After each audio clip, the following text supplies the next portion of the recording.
ఈ సమయంలో ఈ రాశి వారికి ఏ విధంగా ఉండబోతుందో మనం ఇప్పుడు ఈ వీడియోలో వివరంగా తెలుసుకుందాం.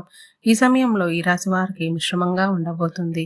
గ్రహాల కారణంగా ఈ రాశి వారు మంచి ఫలితాలను పొందబోతున్నారు. ఈ రాశి వారికి ఎన్ని ఇబ్బందులు వచ్చినప్పటికీ కూడా వాటి నుండి బయటపడే అవకాశాలు కనిపిస్తున్నాయి.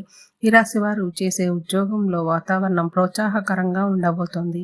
మంచి పరిచయాలు ఏర్పడతాయి. పెళ్లి సంబంధం విషయంలో శుభవార్తలను వింటారు. ఆకస్మిక ధన ప్రాప్తి అవకాశం కనిపిస్తుంది.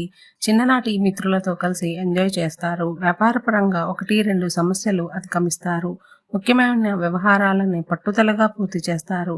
కుటుంబ సమస్యలు పరిష్కారం అవుతాయి. అనారోగ్య సమస్యల నుంచి కూడా చాలా వరకు బయటపడతారు. ప్రేమ వ్యవహారంలో ఉన్నవారు చూసి జాగ్రత్తగా ఉండడం అనేది మంచిది. ఈ రాశి వారికి ధనం ఎక్కువగా ఖర్చు అయ్యే అవకాశాలు కనిపిస్తున్నాయి. కొన్ని సందర్భాలలో మానసికంగా ప్రశాంతంగా ఉండలేని పరిస్థితులు కనిపిస్తున్నాయి.